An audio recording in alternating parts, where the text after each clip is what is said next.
Sir आपण केमती देखुचंती 26 वर्ष अतिक्रम करी आछे हम एकविंश शताब्दीर ए ओडिशार विकास को आपण किभଳି भाବରେ देखंती। नमस्कार।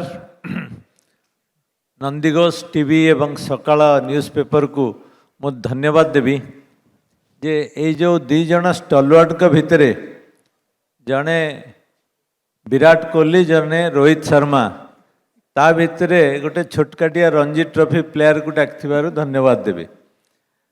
द्वितीय कथा होची जे जो भावरे ये जो अर्थनैतिक समीक्षा पाई नंदीघोष टीवी ये जो कार्यक्रम करछि सेतिपाई मोर विशेष विशेष धन्यवाद। कारण मोर चिंताधारा होची प्रत्येक व्यक्ति किछि ना किछि निज राज्यर अर्थनीति विषय जानिबा दरकार एवं जानिला परे से तार निजर कार्यक्रम को ता संगे किबड़ी अलाइन करिवो से चिंता करिवो। एठी गोटे आमे गोटे जेमते 99 अरे सुपर साइक्लोन हेतला पूरा डिवास्टेटिंग थिला। आम सब सेतबेले ऑलरेडी 15 वर्ष प्रोफेशन भी करि सारथिलु किंतु सेतबेले देखिलु जे कौन कौन क्षति घटी थिला। 10,000 ऊर्ध्व लोक मृत्युवरण करथिले।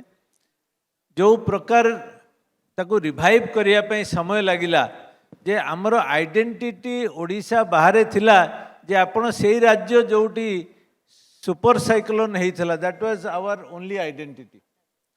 जेमतिया कथा होतले जे 1900 बा 2000 बेलू आमर बजेट्र साइज मात्र 6,000 रु 10,000 कोटी थिला किंतु आमे मेजॉरिटी टाइम रे ओवरड्राफ्ट रे चलुथिले एवं प्राय वेज एंड मीन्स लोन जो थिला सेथिरे अनेक समय आमे सुनिचु जे ट्रेजरी को बंद करिया को पड़थिला जेतेबेले पैसा सरी जाउथिला एवं रिजर्व बैंक रेस्ट्रिक्शन आणुथिला।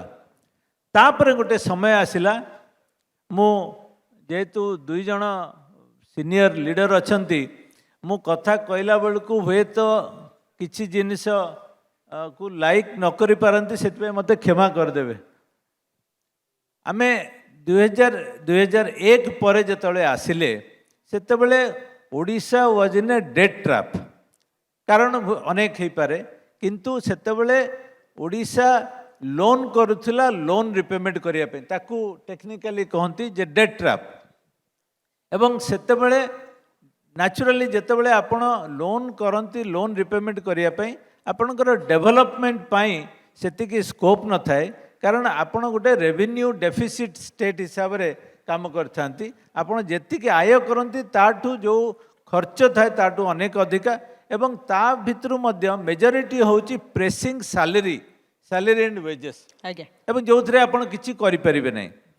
किंतु गोटे भलो जिंस हला जोटा कि आमर बेजिंग ओलंपिक हला एवं ता परठू गोटे मेटल एंड माइनिंग बूम आसला।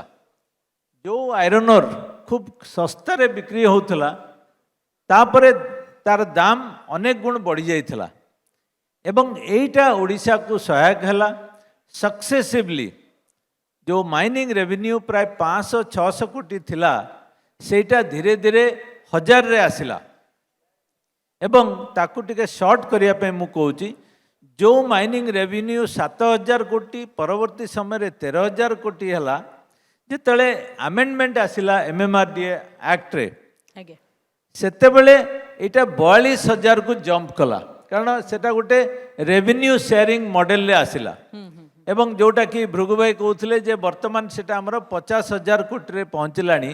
हमर majority of our income today is from mining revenue. Let us know that.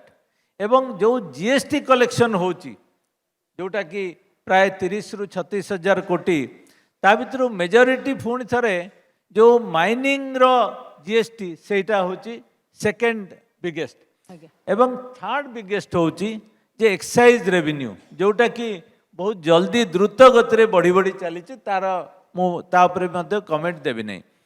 एटा हबा द्वारा गोटे समय आसिला जे आमे खर्च करने को आमको असुविधा हला एवं जो ओडिशा रे आमे देखिचु जे गोटे 15,000 कोटी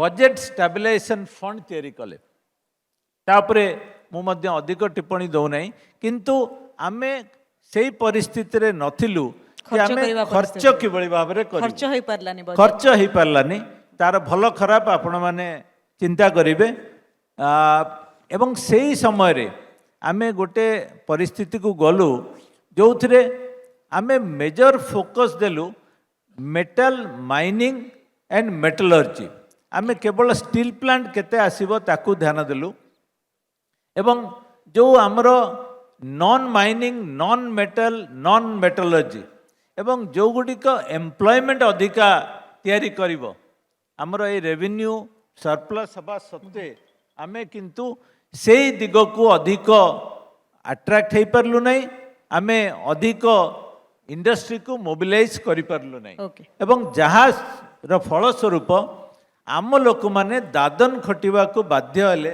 अन्य राज्य को एवं आउ गोटे दिग होची जे आमर जो यूथ माने अछंती से माने एठी रोजगार न पाइबा जोगु बाहर राज्य they को are गले to समाने migrate निहाती to other states आपण